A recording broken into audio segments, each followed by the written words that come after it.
धोखाधड़ी बुरा से बुरा कर सकते थे। पुरानी चौकी विधानसभा की।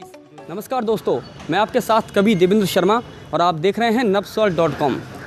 4 पंक्तियों से अपनी बात शुरू करता हूं कि अगर हाथों से उम्मीदों का शीशा टूट जाता है तो पल भर में ही ख्वाबों का भी पीछा छूट जाता है। अगर हम लोग आपस में थोड़ी देर लड़ना भूल जाते हैं, इन सियासी सूरमाओं का पसीना छूट जाता है। लेकिन दोस्तों, आज मेरे साथ एक ऐसी शख्सियत, एक ऐसे राजनेता हैं जो जनता को तोड़ने का नहीं परंतु जोड़ने का काम करते हैं, जो उत्तर प्रदेश के ज़िला बरेली की तहसील मीरगंज से नगर पंचायत अध्यक्ष हैं मोहम्मद इलियास अंसारी। आइए आज उनसे कुछ खास बातचीत करते हैं, उनके जीवन से जुड़े किस्सों के साथ, राजनीति के साथ, उनके कामकाज के साथ। तो आइए, बहुत बहुत स्वागत है चेयरमैन साहब आपका। स्वर चैनल का बहुत बहुत धन्यवाद देवेंद्र भाई, आपका भी धन्यवाद। आप जो मुहिम चला रहे हैं, जो अलग अलग राजनेताओं से इंटरव्यू ले रहे हैं और उनकी दिली इच्छाएं जो हैं वो आप जान रहे हैं, उसके लिए मैं आपको धन्यवाद देता हूं। आप मेरे पास आए, मुझसे गुफ्तगू के लिए आपने समय निकाला, इसका भी धन्यवाद। अच्छा चेयरमैन साहब, तमाम बातें हम आपसे करेंगे, लेकिन सबसे पहला प्रश्न जो है आपसे कि आप आज नगर पंचायत चेयरमैन हैं, ये सफ़र राजनीति में आने का आपका क्या कारण था कि राजनीति आपने क्यों चूज़ की, क्यों आए? राजनीति में आने का कारण ये था, मीरगंज में अब से पहले जो भी चेयरमैन रहे, मैंने देखा कई चेयरमैन हमारे ऐसे थे जो दूसरों के इशारों पे नाचते थे। काम खुद कर रहे हैं, कुर्सी खुद को मिली है, लेकिन काम उनका दूसरे लोग कर रहे हैं। जी। मैंने कई चेयरमैनों को नगर पंचायत के चुनाव भी लड़ाया, एमपी एमएलए में मैं इंटरेस्टेड रहता था, जो भी चुनाव होता था उसमें मैंने देखा मीरगंज की जो जनता है उसको कोई सहूलत नहीं मिल पाई। मैं उस बात को देखते हुए कई बार ऐसा हुआ कि थाने तक गए और हमारा जो नेता जो भी हमने चुना नगर पंचायत का चेयरमैन रहा या एमएलए रहा, उसने कहा आप, हमें उसकी ज़रूरत पड़ी, उसने कहा आप फला आदमी के पास पहुँचिए, मैं फ़ोन कर दूँगा। लेकिन वो स्वयं कभी उठ के नहीं आए। तो मुझे इस बात से तकलीफ़ होती थी कि काफ़ी दूर से लोग आते हैं और उनको सही से ध्यान नहीं दिया जाता, सुना नहीं जाता, दूसरों के ऊपर टाल दिया जाता है। मैं उस बात को देखते हुए मैंने सोचा जनता की सेवा, सही मायनों में जनता की सेवा होना चाहिए। जो जनता को काम है उस काम को देखा जाए, तहसील स्तर का काम है, थाना स्तर का काम है। उससे मैं प्रोत्साहित होकर, एक मीरगंज में एक केस हुआ था बहुत पहले, एक लड़की चली गई थी, उसके परिजनों को यहाँ की पुलिस ने और यहाँ के जो दलाल लोग हैं उन्होंने काफ़ी परेशान किया। मैंने उसमें काफ़ी हिस्सेदारी की और लड़की बरामद कराई। लड़की बरामद कराने के बाद में वो लड़की परिवारों को दिलवा दी गई। उस चीज़ को मैंने देखा, तब मेरे दिल में एक हुक उठी कि मैं भी इस काम के लिए आगे बढ़ूँ, राजनीति करूँ और लोगों की सेवा भाव के लिए मैंने इसको कदम को चुना। और आज जनता ने मुझे जो नगर पंचायत का चेयरमैन बनाया, उसके लिए मैं जनता का भी धन्यवाद करता हूँ। जनता ने मुझे निस्वार्थ, बिना किसी लेन देन के मुझे वोट दिया, कामयाब किया। लेकिन जिसका रिजल्ट आज आप देख रहे हैं। मैं अपनी सीट पे कायम हूँ और लोगों की सेवा कर रहा हूँ लगातार, और आगे करता भी रहूँगा। चेयरमैन साहब, बड़ा, चूँकि राजनीति में आना अपने आप में थोड़ा जोखिम भरा एक निर्णय होता है, तो आप राजनीति में आए और आप चुनाव भी लड़े, तो क्या कठिनाइयाँ आई? कठिनाइयाँ तो बहुत आई, सभी कठिनाइयों का सामना किया। मैं जिस जाति से बिलोंग करता हूँ, इस क्षेत्र में मेरी जाति जो है काफ़ी तादाद में है, लेकिन मैंने देखा मेरे समाज से, मेरी जाति से कोई ऐसा नेता नहीं है जो लोगों के दुख दर्द में शरीक हो जाए, सुन ले। यहाँ पर जो है, पीछे एक सुल्तान बेग विधायक रहे, लगातार 4 इलेक्शन वो शुरू में हारे, उसके बाद में 3 इलेक्शन लगातार जीते। उन्होंने कभी नहीं चाहा कि कोई अंसारी समाज से, मंसूरी समाज से, कुरैशी समाज से, सैफी समाज से कोई दूसरा नेता निकल के आए और कामयाबी की राह पकड़े, वो चेयरमैन हो जाए। क्योंकि उनको हमेशा डर रहता था, ख़ास तौर से अंसारियों से, मुझसे, कि इनकी कास्ट ज़्यादा है, हो सकता है कभी एमएलए के चुनाव की शुरुआत कर दें। इसलिए वो जितना मेरे साथ धोखाधड़ी बुरा से बुरा कर सकते थे, नुकसान पहुंचा सकते थे, उन्होंने नुकसान पहुंचाया। मुझे 2012 का चुनाव लड़ाया, मिसगाइड किया, मेरे साथ 3 प्रत्याशियों पर उन्होंने हाथ रखा और चौथे प्रत्याशी को रात के अंधेरे में चुनाव लड़ाया। खैर कोई बात नहीं, मैं वर्तमान चेयरमैन से लगभग 700 वोट आगे रहा, लेकिन मेरी 2nd पोजीशन रही, 3rd पोजीशन रहा, 3rd। हाँ, दूसरे नरेंद्र गंगवार रहे। मैंने अपना प्रयास जारी रखा, लोगों की मदद करता रहा। इससे पहले भी लड़ाई? हाँ, इससे पहले 2012 का चुनाव में लड़ा था और मैं लोगों की सेवा भाव करता रहा। थाना तहसील के जो लेखपालों के द्वारा जो काम होता है, राशन कार्ड का काम है, पेंशनों का काम है, ये सब मैं कराता रहा। जितना भी मैं कर सकता था, मेरे पास साधन थे, मेरे पास टीम थी, मेरा परिवार बड़ा है, उनकी मदद होती रही मुझे। उन्होंने कभी मुझे इस काम में इंटरफेयर नहीं किया, रोका नहीं, मुझे बढ़ाते रहे, प्रोत्साहन किया। मैंने अपनी गाड़ी जनता के हित के लिए लगातार चलाई, डीजल भी अपना खर्च किया, जो भी कर सकता था मैंने किया। नगद से भी लोगों की मदद की, गाड़ी से भी की, और दूसरे कामों को कहीं जाना भी पड़ा अस्पताल में, कहीं भी मरीजों को लेके, वो भी मैंने किया। और अभी भी जारी है मेरा प्रयास। इंशाल्लाह जन सेवा करता रहूँगा, सेवा भाव करता रहूँगा, सेवा करने के लिए मैं तैयार हुआ जी हूँ। बिल्कुल, बहुत इंटरेस्टिंग लग रहा है बात करते हुए चेयरमैन साहब से। वैसे साहित्य प्रेमी भी हैं, हमारे जितने भी कवि सम्मेलन मुशायरे हम लोग कराते हैं उसमें पूरा जितना सहयोग चेयरमैन साहब कर सकते हैं, और चेयरमैन जब नहीं थे तब भी पूरा करते थे। और इस सबसे बड़ी बात है कि साहित्य प्रेमी होना एक राजनेता के लिए सबसे अच्छी बात है। आइए कुछ बातें बैठकर करते हैं हम लोग। बिल्कुल, चलिए। इलियास भाई, मैं आपसे प्रश्न करता हूँ कि, और बहुत ज़रूरी भी है ये, क्योंकि आप मीरगंज से चेयरमैन हैं जी, आप बहुत काम करा रहे हैं, ठीक है, कराना भी चाहिए, लेकिन जो मीरगंज से दिमना रोड है थाने के सामने जो जा रहा है, इसकी बहुत बड़ी समस्या है। आप जाएं बारिश में 2-2 फीट के गड्ढे इसमें हैं और बिल्कुल तालाब सा बन जाता है ना बारिश में। तो इसमें आपने बहुत काम भी किया, मुहिम चलाई है, तो इस पे कब तक काम होगा और आपने क्या क्या करवाया है, बताएं कुछ। मीरगंज से देवना मार्ग और हाईवे से पुरानी चौकी से CSC तक का मार्ग जो है, जिस ठेकेदार ने ये काम किया है, प्रांतीय खंड नंबर 1 और खंड नंबर 2 जी, दोनों ही ठेकेदारों ने पीछे CSC तक छोड़ दिया, जो चौड़ा 7 फीट का 7 मीटर चौड़ा जो हमारा कस्बे की सड़क है उसको छोड़ दिया, यानी कि नगर क्षेत्र छोड़ दिया। ऐसे ही आपका मीरगंज पुरानी चौकी से दिमना मार्ग, वो भी चौड़ा 7 मीटर चौड़ाई जहाँ से थी वो छोड़ दी, उन्होंने उसके एवरेज जो है आगे को बढ़ा दिया देहात में को, जो करीब 4 मीटर का रोड है। जब हमने इस तरीके की कंडीशन देखी तो हमें और ज़्यादा दिक्कत हुई, तकलीफ़ भी हुई हमें कि यहाँ पर जो है पक्षपात हो रहा है। क्या पक्षपात हुआ इसमें।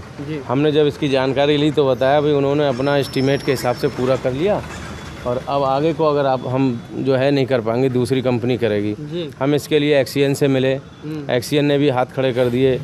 सभी डिपार्टों में जितना PWD के दोनों डिपार्ट थे, सभी अधिकारियों से हम मिले, लेकिन हमने हार नहीं मानी। हम लगातार सांसद जी के लिए, विधायक जी के लिए लिखते रहे। जब भी मंगल दिवस हुआ, तहसील दिवस हुआ, हमने अपनी बात आला अधिकारियों के सामने रखी, लेकिन हमारी मेहनत रंग लाई। सांसद, उन्होंने, विधायक जी ने भी सपोर्ट किया। उन्होंने आपने बहुत काम भी किया। जब गड्ढे हो जाते थे चेयरमैन साहब, तो हमने गड्ढों में पिछले वर्ष भी उसमें ईंटें रोड़ा डलवाया, मिट्टी डलवाई, रेता डलवाया, लेकिन लगातार वो वाहनों से उखड़ता गया। दूसरे वर्ष में फिर हमने ये कहा, जब से हम चेयरमैन बने सबसे पहला कदम हमारा यही था कि मेन सड़क, इससे पहले जो चेयरमैन आपके अंतर्गत आती है नहीं, ये PWD के अंतर्गत आती है, हमारे अंतर्गत नहीं आती है। लेकिन हम नगर का नागरिक होने के साथ साथ हमारी जिम्मेदारी बनती है कि हम अपने अधिकारियों को अवगत कराएं, अपनी जनता के लिए मांग करें। भले से हमारे अंडर में नहीं आती है, PWD के अंडर में आती है, लेकिन कर्तव्य बनता है हमारा। हमें काम करना है, हमें देखना है, हमें लिखना तो है। और लिखते लिखते आज ये असर हुआ। विधायक जी ने बात संसद उसमें विधानसभा में उठाई, उसका असर ये हुआ कि इसके लिए बजट पास हो गया। मेरे पास इतनी मोटी फाइल बन गई लिखते लिखते। अधिकारियों को भी शर्म आने लगी कि दूसरे तीसरे दिन आके खड़े हो जाते हैं। मैं कई बार एक अधिकारी से मेरी थोड़ी नाराज़गी भी हुई। कुल मिला के आप सबकी दुआओं से ये काम मंजूर हो गया। पैसा इसके लिए 93 लाख रुपए मंजूर हो गया, और 23 लाख रुपए सिरौली चौराहे से आपका CSC तक के लिए। अच्छा। हाँ, अगर कोरोना अभी ये बीमारी महामारी नहीं आती तो उम्मीद थी काम शुरू हो जाता, लेकिन अब बरसात शुरू हो गई है। अब मुझे लग रहा है थोड़ा डिले हो जाएगा, क्योंकि तारकोल का काम बरसात में नहीं होता है। अच्छा, चलिए ठीक है, आपने बहुत अच्छे से इस बात को बताया कि ये बरसात के बाद जो है वो काम उम्मीद है हर हाल में हो जाएगा पूरा। ठीक है, ये बहुत अच्छी खबर है मीरगंज वासियों के लिए। अच्छा, दूसरा प्रश्न आपसे ये है चेयरमैन साहब कि आपको कितने साल हो गए, कार्यकाल कितना हो गया? मैं 2018 जनवरी में मेरी शपथ हुई थी। 2018, करीब 3 साल। हाँ, लगभग 3 साल हो गए। तो अब तक आपने कौन कौन से काम कराए जो मीरगंज में जो बताने योग्य हैं, बताएं आप। मीरगंज में जो काम बताने योग्य हैं, सबसे पहले तो यहाँ पर जो पानी की जनता के लिए पानी की सप्लाई थी वो लोहे के टैंक में जाती थी जी। उसको मैंने हटा के उसमें पानी दूषित हो जाता था, स्टेनलेस स्टील के टैंक मंगाए। इसके अलावा मार्केट में शौचालयों की बहुत दिक्कत थी, जगह जगह शौचालय बनवाए। एक शौचालय जो है भी प्रयासरत हूँ उसके लिए, पिंक शौचालय के लिए, महिलाओं के लिए। जी। हाँ, इसके अलावा कूड़ा अपशिष्ट, ठोस अपशिष्ट के लिए कूड़ा उठाने के लिए गाड़ियाँ नहीं थी। ठेले से कर्मचारी लेके जाते थे, काफ़ी दूर बाहर डालना पड़ता है। तो उसके लिए हमने जो एक डंपिंग ग्राउंड बना रहे हैं और हमारा MRF सेंटर बन रहा है नगर पंचायत की ज़मीन में 33 लाख की लागत से। वहाँ पे कूड़े का निस्तारण किया जाएगा, अलग अलग उसमें क्वालिटी और खाद सब चीज़ अलग अलग बनाई। कूड़ा कचरा स्क्रैप अलग छटेगी, उसके बाद में जो है उससे खाद बनेगी जो जनता को बेची जाएगी। नगर पंचायत का स्रोत बढ़ेगा अच्छा आमदनी का। जी जी। हाँ, मैं जब आया तो नगर पंचायत में जो ओवरहेड टैंक है इसमें बहुत गंदगी थी, काई थी, बहुत ज़्यादा दूषित पानी था, उसकी साफ़ सफाई कराई, ठेले दिलाए कर्मचारियों को, PP किट दिलाई हैं।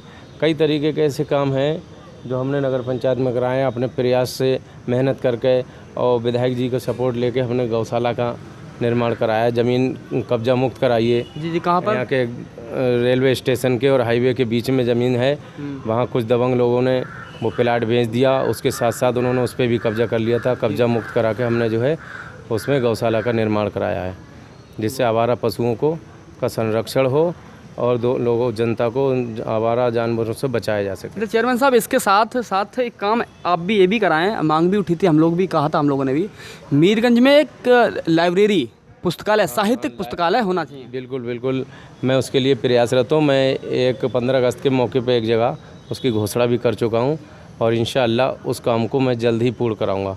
उसमें जो पेंशनर्स हैं हमारे, उन लोगों ने डिमांड रखी थी और वो सभी मेरे बुजुर्ग हैं। हम लोगों ने भी कहा था। हाँ, आप भी साथ थे, आपने भी कहा और लोगों ने भी कहा, ख़ास तौर से पेंशनर जो हैं हमारे बुजुर्ग, उन्होंने इस बात को रखा, तो मैंने बहुत बारीकी से इस बात को ध्यान में लिया है और उसकी जगह की तलाश है मुझे बेहतरीन। क्योंकि युवाओं के लिए लाइब्रेरी बहुत आवश्यक है, क्योंकि जो हमारी युवा पीढ़ी आज धारावाहिक की तरफ जा रही है देख के, और जो अपने संस्कार संस्कृति को भूल रही है, उससे थोड़ा सा फ़ायदा पहुंचेगा। क्योंकि साहित्य हमारे लिए आवश्यक भी है और पुस्तकालय बन जाएगा तो हमारी जो युवा पीढ़ी है वो संस्कृति की ओर वापस लौटेगी। जी जी, बहुत जल्दी ये मांग आपकी पूरी हो जाएगी। जैसे कि अभी हमारे मीरगंज में शिकायतें आती थीं लगातार, ईदगाह और कब्रिस्तान है वहाँ पे, वहाँ आवारा पशु आ जाते थे, कब्रों के अंदर सूअर बच्चों को जन्म देते थे, कुत्ता बिल्ली घुस जाता था, बिल्कुल आवारा गिरदी थी। उसके लिए हमने प्रयास करके और सरकार से पैसा मंगा के उसकी हमने बाउंड्री वाल करा दी, क्योंकि मीरगंज में 2-3 शमशान भूमि बन चुकी हैं पहले ही। कब्रिस्तान की दिक्कत थी, वो उसको हमने कवर्ड करा दिया। आज किसी भी तरीके का कोई विवाद नहीं है। कुछ लोगों ने वहाँ पे आपत्ति लगाई, जो असामाजिक तत्व हैं, खुरापाते की थी काफ़ी, लेकिन जनता ने और ईश्वर ने मेरा साथ दिया, आज बाउंड्री पूरी हो गई। बहुत बढ़िया। अच्छा चेयरमैन साहब, सूत्रों के हवाले से पता लग रहा है कि आप अगले विधानसभा की जो विधानसभा चुनाव आ रहे हैं उसकी तैयारी कर रहे हैं, तो उसके बारे में क्या कहना चाहेंगे, कुछ बताएं। मैं बिल्कुल सही है, आपको सही जानकारी मिल रही है और जनता की मांग है जी। मुझे सभी वर्गों का, सभी जातियों का समर्थन मिल रहा है। लोग कोई फ़ोन आ रहे हैं, लोग मुझसे कह रहे हैं, बुला रहे हैं, और मुझे भी लगता है लगातार यहाँ पर जब भी जो भी MLA बना है तो आप समझ लिए वो आउटसाइडर है, बाहरी बना है। उन्होंने वो आए, अपने नाम कमाया या धन कमाया, जो भी किया, और अपने क्षेत्र में वापस लौट गए, चले गए, नहीं गए तो यहीं रहे। लेकिन उन्हें इस क्षेत्र की जनता से, इस क्षेत्र के विकास से मतलब नहीं है। लगातार कोई 15 साल रहा, कोई 10 साल रहा, कोई 5 साल रहा, उन्होंने इधर पलट के नहीं देखा। देखिए, बरार साहब रहे, वो रामपुर क्षेत्र से थे, शराफत यार खां रहे, वो भी रामपुर क्षेत्र से थे, और आज जो वर्तमान में DC वर्मा जी हैं वो शाहजहाँपुर से हैं, और आपके सुल्तान बेग बहेड़ी विधानसभा से हैं। तो हम समझते हैं हमारे मीरगंज को कभी भी मीरगंज प्रॉपर का विधायक नहीं मिला। यही जनता की मांग है, यही सोच के मैं तैयारी कर रहा हूँ। अच्छा, किस पार्टी से लड़ेंगे? मिल रहा है फिलहाल तो मैं कांग्रेस में हूँ और मन धन मैंने अब कांग्रेस के लिए टिकट मिल पाएगा कांग्रेस से? इंशाल्लाह टिकट मिलेगा। नहीं मिला तो? मिलेगा, नहीं मिलेगा तो भी लड़ना है मुझे जनता की सेवा करना है। अच्छा, दूसरा ये है कि अगर विधायक आप बन गए तो फिर क्या इस क्षेत्र की सबसे पहला काम क्या करेंगे आप, जो आपका एक सपना है? पहला काम ये है, मैं समझता हूँ यहाँ पे लड़कियों के लिए एक स्कूल खुलवाया जाएगा, महिलाओं के लिए, हाई एजुकेशन के लिए, महिलाओं के लिए। और हम सोचेंगे कि कृषि विश्वविद्यालय की मांग करी जाए। और ये हमारा जो पुल है सिरौली से मीरगंज के बीच में, इस पे पैटून पुल बना हुआ है, इसके लिए प्रयासरत रहेंगे, इसको दोनों क्षेत्रों को जुड़वा दिया जाए, हमारी पूरी कोशिश रहेगी। जी जी। बाकी जो सड़कें हैं, अधूरे काम नगर क्षेत्र में अधूरे काम हैं, उनको पूरा कराएंगे।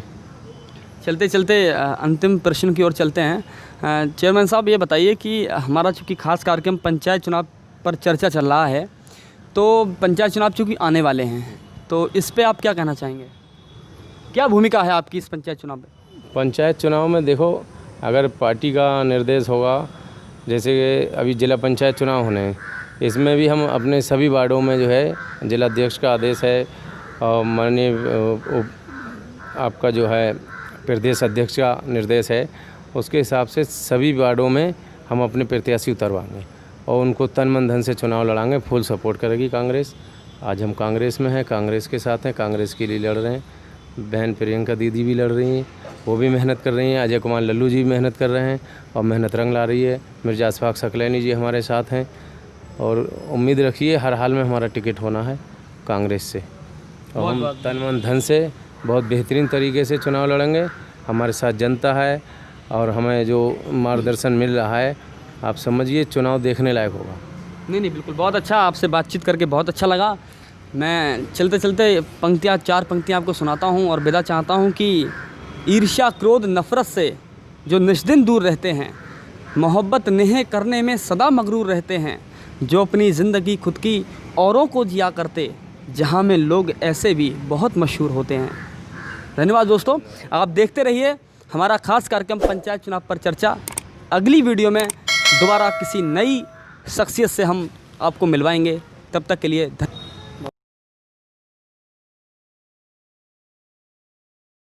देखने के लिए अपने इस चैनल को सब्सक्राइब करें और नए वीडियो के लिए बेल आइकन को क्लिक करना